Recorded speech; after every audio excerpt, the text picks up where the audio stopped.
Kate Williams in the centre, Amanda Scott the chair, and Margaret George, and they're going to talk about faith and morality in historical fiction and biography. So over to Amanda, who will introduce our panel further, or they'll introduce themselves. Thank you, Carol. Thank you, everybody. So we thought that we'd start, just out of interest, as a way of us getting to know you as much as you getting to know us, asking how many people here have a faith or a belief system? Okay. And how many people live by a personal morality? Okay. And because it's kind of hard to count all of that, how many people have not just put their hands up at all? Okay. All right. So that makes it easy. So what will be very interesting is to see if that changes over the course of the next however long we've got. So our plan is that we're going to talk a bit, obviously, and kind of lay out our stall, and then we're going to ask the questions. If you have questions that are really pressing along the way, and they're short questions, then we might consider letting you ask them. So stick your hand up, and in my dictatorial role as chair, I will consider whether it's worth it or not. So we're going to start. I love being chair. I get to do everything. I get that impression. We're going to start with Margaret.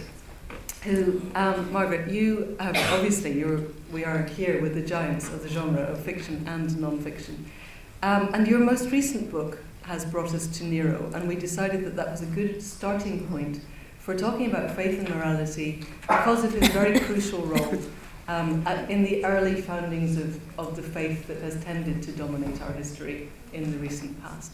So, Margaret, do you want to talk to us a little bit about the Rome that Nero grew in and the nature of the faiths that were there then, and then the faith that arose during it? Yeah, I'm happy to. My book about Nero will be out in March, but it's already all finished. Poor Nero, he's gotten a terrible press because of the Christians, I think. But at the time of the first century in the Roman Empire and in Rome, there were the original Roman religion, which was derived from the Greek partly, and also from the Roman household gods, nature gods. It was pure what we think of as paganism. But you also had personal religions that had grown up, more emotional ones. You had the Eleusinian mysteries, which united people with Persephone and Demeter. That was in Greece. You had the cult of Isis. She was terribly popular. Isis cared. She's sort of a forerunner of the Blessed Virgin Mary, who her followers felt that she cared deeply about them. They were very united to her. You also had the beginnings of Christianity, which of course started around 30, and by the time of Nero, there was established Christians all over the Near East, and also, of course, a big group in Rome.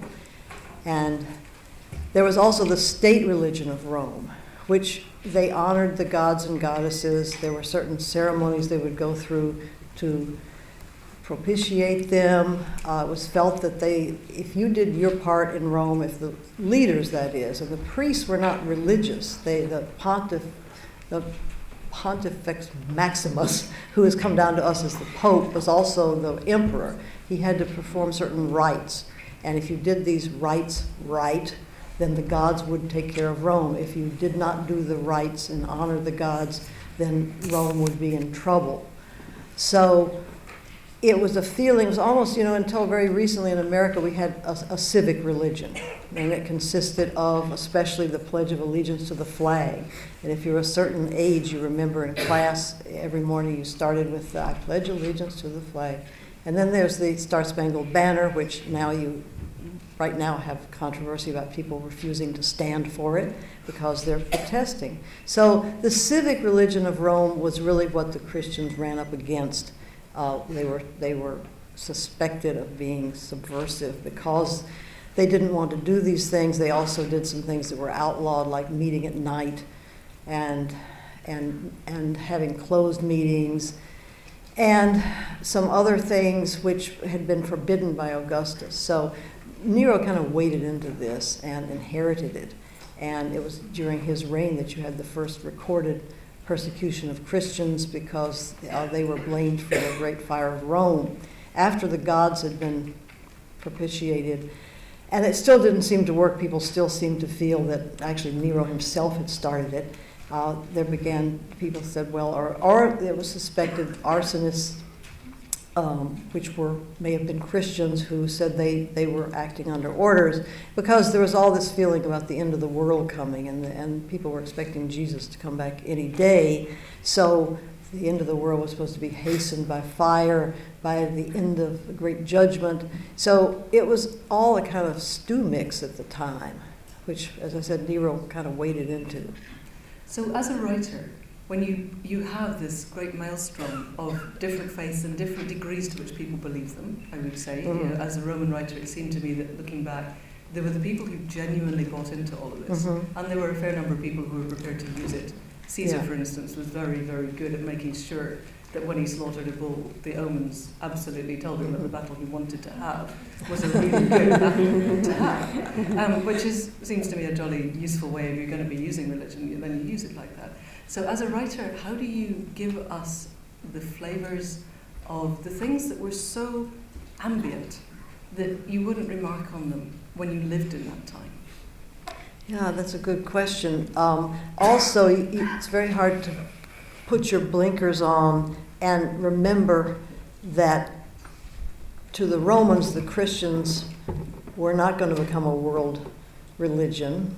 They weren't going to be taking over the Roman Empire 200 years later. They were this very strange, they seemed cultish, but they also, some of them were considered to be kind of quasi-Jewish. And so when you're writing about it, you have to try to say, how did they appear to the Romans at the time, if you're writing from a Roman point of view, and blank out your own modern knowledge of everything that happened since. And I think you have to realize that you may step on some toes of your readers, because your readers might be offended, but this is really what the Romans thought of them, at least the official Romans. And we do wonder, I mean, how much did they believe in it anymore? Did people really believe that they were descended from Venus, and did they really believe in the gods in Mount Olympus? We don't really know. I think it was more like the civic religion. Do you sort of, am I right in thinking that in Asterix they wave signs to pretend that they're joining in with the right religion, and as soon as they've gone past, they get back to their normal activities? So, which I did read Mary Beard saying that actually, no matter how much that is funny in Asterix, but actually that's how a lot of people behaved under the Roman Empire. They just pretended to pay lip service to it. Yeah, and it was harmless, as it used to be that people would just do the Pledge of Allegiance, whether they believed in it or not, and then they'd sat back down in their chairs because why make a fuss, you know?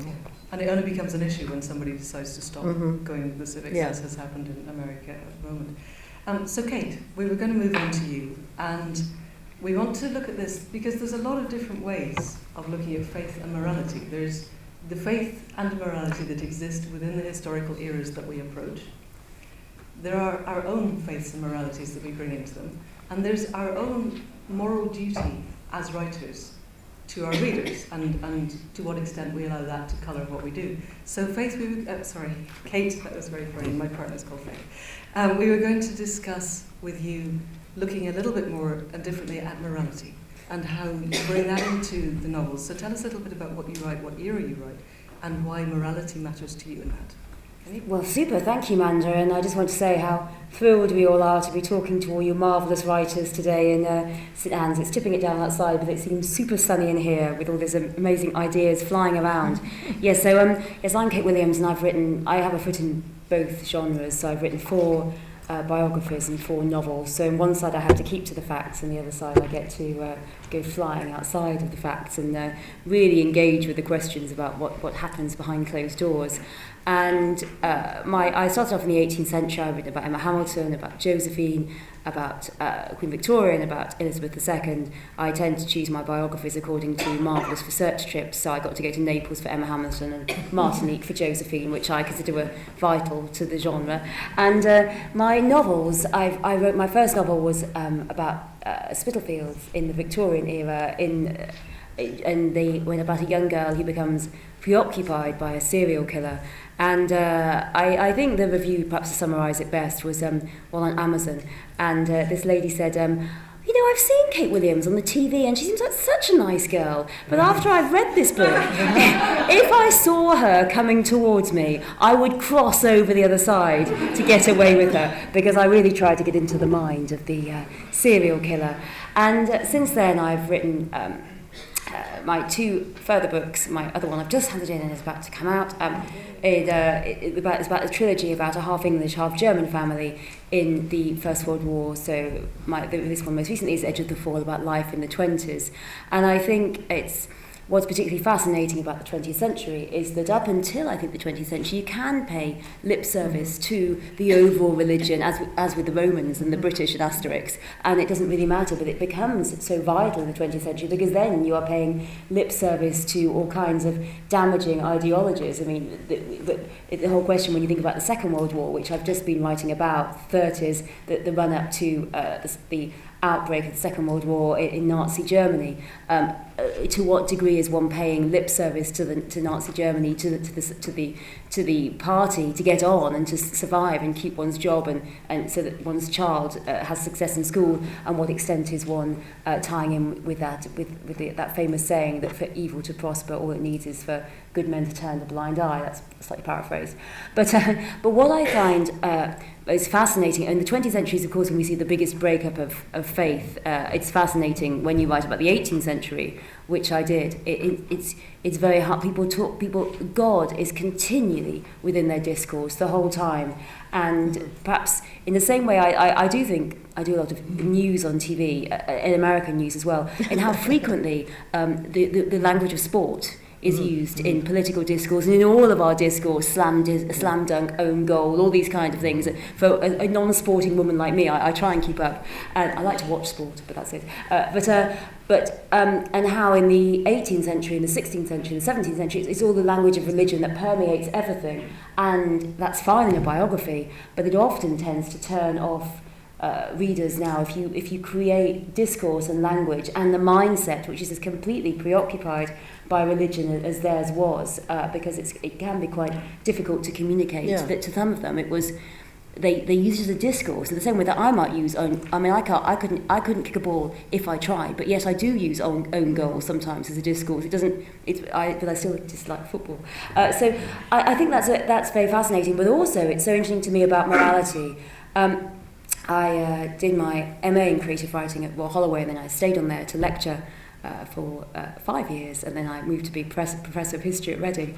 And I think one of the most useful things I was told in my MA was Giles Foden, who of course wrote the brilliant Last King of Scotland, said that so often in our fiction we like characters who rupture their environment, or at least try to rupture their environment, and provide a level of courage in battling against contemporary morality that we find that might be to us in a much more, possibly we might say, progressive time, we might think fair enough, but to them it was shockingly brave. I always think this about Lizzie Bennet. I mean, she is so courageous in what she says to Mr. Darcy, that she stands up to him and she won't marry Mr. Collins. I mean, that seems to us quite fair enough, but to someone where there are 5 daughters with no dowry, no chance of making a good marriage and no chance of working, it's an incredibly courageous act that she does. And the older I get, the more sympathetic I get to Mrs. Bennet. 5 daughters and no dowry whatsoever. And probably Mrs. Bennet is only about 40. I don't quite know how she is. But so it fascinates me how characters who rupture their environment are particularly appealing to us. Right when we're children, we love naughty characters. My daughter is just turned 5, and of course we love Pippi Longstocking, and we love Anne of Green Gables, and some characters mean to be naughty like Horrid Henry, and some do not mean to be naughty like Anne of Green Gables, and that I think continues into adult fiction, that we like characters who have their own moral code, like like say Pippi Longstocking does, their own way in which they want to live, and by that way they break the moral code of what's around them. And I was just listening to the fascinating best-selling panel earlier about Henry VIII, and that is one of the appealing things about Henry VIII. I think he did break the faith, break the moral code for his own, his own self-interested reasons. Sorry, go on. Oh, I was going to say one thing. I've also written a book about Henry VIII, and this is a little off Rome, but that was my first book. But I was thinking for this panel too, is that I found, and you've probably heard this too, that people now can't begin to believe that he actually might have thought his marriage was cursed because he had broken the commandment in Deuteronomy. They say, he just wanted Anne Boleyn. But they don't have a concept of how deeply, as you said, people thought in terms of God all the time. Everything was God. If he lost all these children and he had married his brother's wife, and then the Pope had given him a dispensation, but all these children died, well, did the Pope have the power? Was the dispensation flawed or what? And it isn't as simple as it would be cynical for us now. We would say, well, God must have done it and go out and get a divorce. It was really part of their thinking so deeply. And I think that's a real challenge to convey to people now. So how do you do that? That was my next question for you and for Kate, is how do you break open these things that are really quite alien to us because we don't think like this? And starting with Kate, we'll come back to you, Margaret, is the idea that by having characters who break the conventions of their time, does that give us as readers and us as writers enables our readers to have a window into the world that we're trying to describe for them, sticking with fiction for a while? Yes, I think that's true, and I think life is much easier if you stick to conventions and you stick to the moral code. But it might not be as readable. It's not as readable, I think, and I think certainly a lot of characters who are most fascinating in fiction and biography are not the ones you want to be trusting to water your plants while you're away, or really as best friends around your dinner table, because they are egomaniacs, just like Emma Hamilton, Nelson's mistress. They can broke out of the notion that women, lower class women, should simply be there for men's disposal and should smile happily while that's done to them. She broke out of it, and yet she paid for it with poverty, with the destruction of her reputation. No, you wouldn't necessarily want her at your dinner party because she was an egomaniac, and yet the impact, and she did rupture her right, the impact that she made was incredible. And I think it is difficult to show. I think there are two things. It is difficult, I think, to show people break it. How radical breaking convention can be when we are familiar with that. I think, for example, in cinema too, for example, in Becoming Jane, a film I love about Jane Austen, going back to Jane Austen again, it's not quite enough to show that it's a radical act to write. That's not quite enough, so they have to show us sort of breaking into a cricket match and joining in with that. Because we don't understand how radical an act it doesn't, because it is an incredibly radical act to write. It is compromising your possible whole family's reputation. And she has these characters who are themselves repeatedly breaking convention in a pretty shocking way. And I think it's very hard to... in her time, of her time. Yes. Which, in a sense, she wasn't writing a historical novel. She was writing a contemporary novel that was contemporaneous to that time, and was. But how do we, as historical novelists, break back into that and help our readership to understand that those conventions are being broken without having a modern eye onto it? And without putting a cricket match in it instead. Yes. I think that it is difficult to show this. I think it is difficult because we do love characters who have more courage, tend to have more courage than we would have perhaps in everyday life. And it is sometimes difficult to show, especially with women, I think, how courageous a certain act can be. And you often see this about novels about women from the 18th and 19th century. They, including my character in The Pleasures of Men in the 19th century, and I have to say Celia in this one about the 1920s, they go out on their own much more than they ever would have been allowed to. And they because they were always escorted, they were always watched, they were always... Which is very stultifying. So for example, yes, exactly. So for Victoria, when she was declared queen, it was an act of incredibly rebellious independence for her to ask for half an hour alone. Whereas for us, that doesn't seem very much. So it is hard to show the convention. And I do think sometimes one has to use we do have to use some fictional license. I think there was some criticism of The Miniaturist, a book I adore, saying, but the character's always walking around by herself. The only people who walked about by themselves in the city at the time in Amsterdam were prostitutes, which is true. And I think they obviously can be mistaken for prostitute, which is something I used in my book, but I think sometimes we do have to fit some fictional license, because if we want to show our characters the level of courage it took, simply popping outside for 5 minutes, which was enough for your 18th century woman, is not really enough in the 21st century.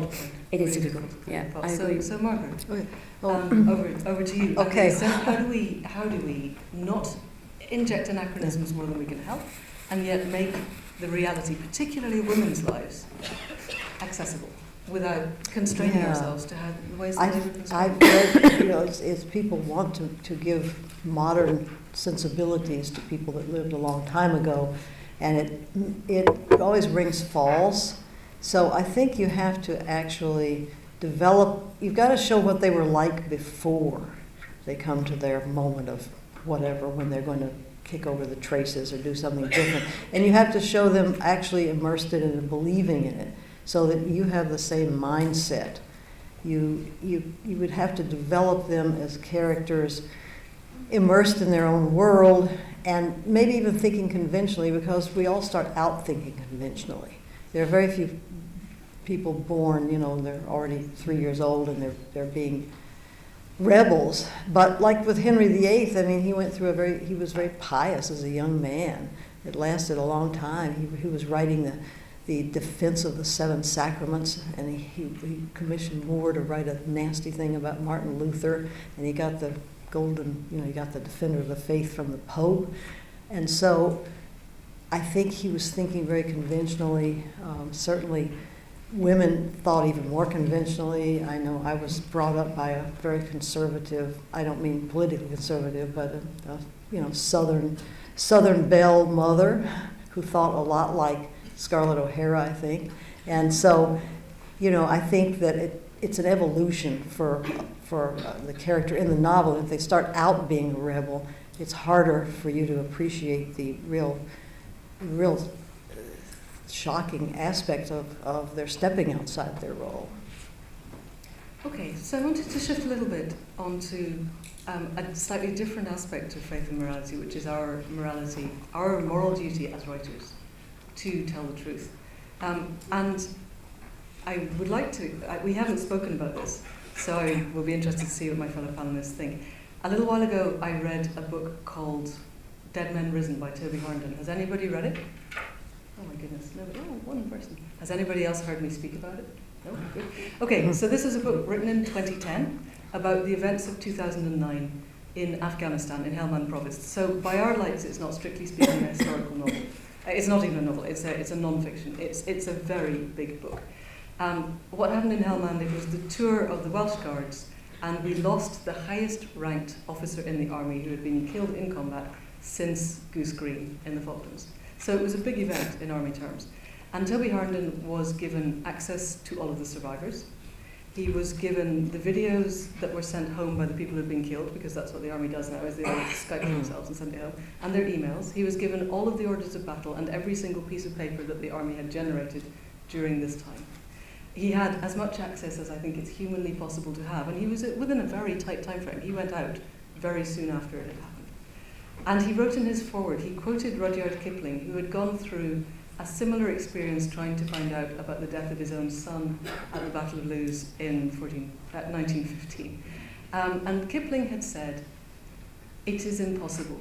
The more people I speak to, the harder it becomes, because perfectly honest men with absolute sincerity will tell me diametrically opposing accounts of exactly the same event.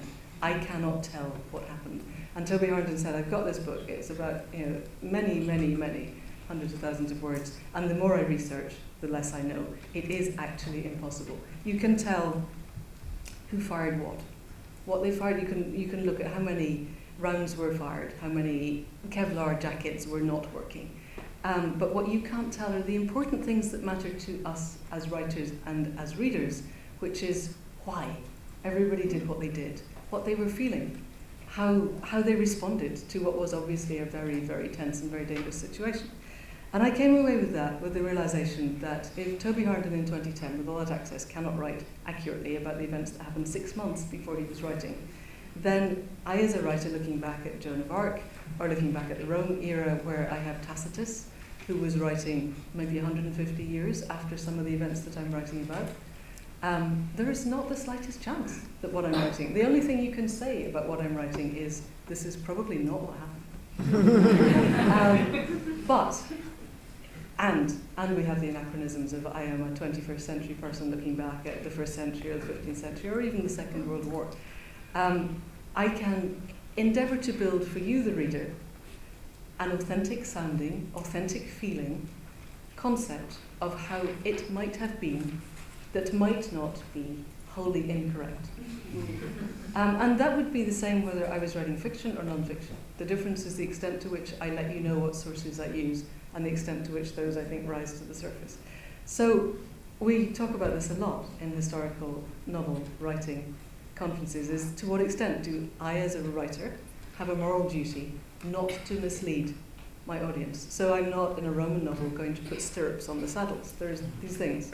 That's an anachronism. Please, the first scene of Gladiator is completely wrong. He sticks his foot in a stirrup and gets on the horse, and that's the point you think, okay, I have to switch this off or I'm going to have to destroy the screen. And Ridley Scott was asked about that, and he said, I'm writing to entertain. I'm creating a film to entertain, I'm not creating a film to educate. So they make Enigma, and the Americans break the Enigma code. You know, all of these things. History is being changed underneath us. We do have a duty to look at the Poles broke the Enigma code, thank you very much, and perhaps somebody would like to write that. But I'd like to extend this to Kate and then to Margaret, is to what extent do we feel we can accurately represent the past, and to what extent do we feel we have a duty, and what are your particular bugbears? Quite quickly, because we need to open to questions, okay. So a couple of minutes each. Well, yes, that's fascinating, Amanda. I mean, as you say, it's in the book, it's so many variable accounts, and I think we see these in trials of truth and justice and reconciliation. There are so many variable accounts, and you know, when anyone here who's ever seen someone running away with someone else's mobile phone in a station, the array of different descriptions of the people are incredibly bad witnesses. Yes, we are all absolutely terrible. I'm surprised any crime ever gets solved, frankly. But I think it's absolutely true, and I think it's obviously going to be fascinating for the writers of the future, because they're going to have an avalanche of sources, because they have all the online sources. Of course, when you're writing about the 18th century, you are just desperate for the voice of anyone but an upper class man, because that's what you get. It is, everyone is hunting for the prostitute memoir. Everyone's hunting for the maid's memoir. And I don't know whether yes, we all remember the Henry Louis Gates, the bondswoman's narrative, when it was £1 million it got sold for. He literally thought he'd found a released slave in the 19th century who told her story. Then we found out it was by a Christian white woman, but still, it's still got value. But we want those authentic narratives, but we can't find them, and it's very impossible from the 18th century. It gets much easier as time goes on, particularly when people are caught up in what they recognise are huge historical moments, which usually means war. So, for example, when you write about World War I, there's an incredible amount of material, either because people wrote about it or they were gathered as oral histories. Because the problem is what people want to write about is not always what you need. So, because we have a perception about what's interesting and important in our lives, but it's not always what the readers now want to know. So, for example, when you're writing about the 18th century, when you're writing about travel, they all write the same thing over and over again about the sublime mountains of Switzerland and this and that about Vesuvius. You've read it 1,000 times. Yeah, what was the stagecoach like? What was the inn like? They never tell you. They just repeat the same stuff. And yet, because it was ordinary. And yet, when you look at, say, the Guardian travel page, it is same stuff, trundling on about the marvellous gin clear waters of so and so. Do they tell you what it's like at the check-in queue at Luton Airport? No, because none of us want to remember what the check-in queue is like at Luton Airport. But we spend so much time. I spend a lot of my life at the check-in queue at Luton Airport, or wandering around King's Cross. So the problem is that not only do the sources don't always exist, particularly for the lower classes, because number one, they couldn't write, and number two, they didn't think that their lives were important. Where nowadays we want to know much more about what the maid thought. They want to know what some minor politician thought, and also what they choose to tell you about where they were, what they pick out as important. Zadie Smith has a very interesting thing about this, saying that you will ask, it's quite difficult to find someone who'll give you the vision. She'll ask someone about what, her grandmother's friends about what it was like in so-and-so a time, and the grandmother's friend will say, well, my next neighbour made a really good chicken. He said, that's not quite what I want about the chicken. But so I think those are the sources, of course, of our problem, what people tell you, what they don't tell you, and how they package themselves for letters. They package themselves, as we do in emails. I wouldn't say my collected emails are a true reflection of my personality. Oh yes, I'd love to. That sounds fantastic. Thank you so much, manager. So nice to hear from you. That's not a genuine reflection of my feeling at the time. But I think those are the job as a novelist is to try and, I think we can't give the overall truth, but what we can do is try and give the truth of our characters and try and give the truth of the characters that we're writing about, whether they're real or not real. And if they're not real, based on, I base mine on letters and diaries of people at the time, I think that is the closest we can get. Is we cannot get the overarching truth, because for something like World War I, there were so many competing narratives, but we can, I think, get the truth of the feelings and the perceptions of that individual character, and that may be something very small, but that in that tininess you can gain multitudes, I think. Margaret? Yes, I think what you're saying is true, but not maybe altogether accurate, which is really what we're aiming at. But I think that one thing that I did a little exercise with myself, and you all can all do this too, and I was thinking about our jobs as historical novelists and how close we can come, and I imagined that someone 500 years from now, in 2516, decided they were going to write a novel about me. And they used every source they could to find out what I was like, what I wore, where I lived, how I thought, and how close could they come? Probably not real close, because I think when you've got that distance of time, even with all the records we have now, obviously much is lost, and obviously you're never going to be able to completely enter in the mindset of somebody else.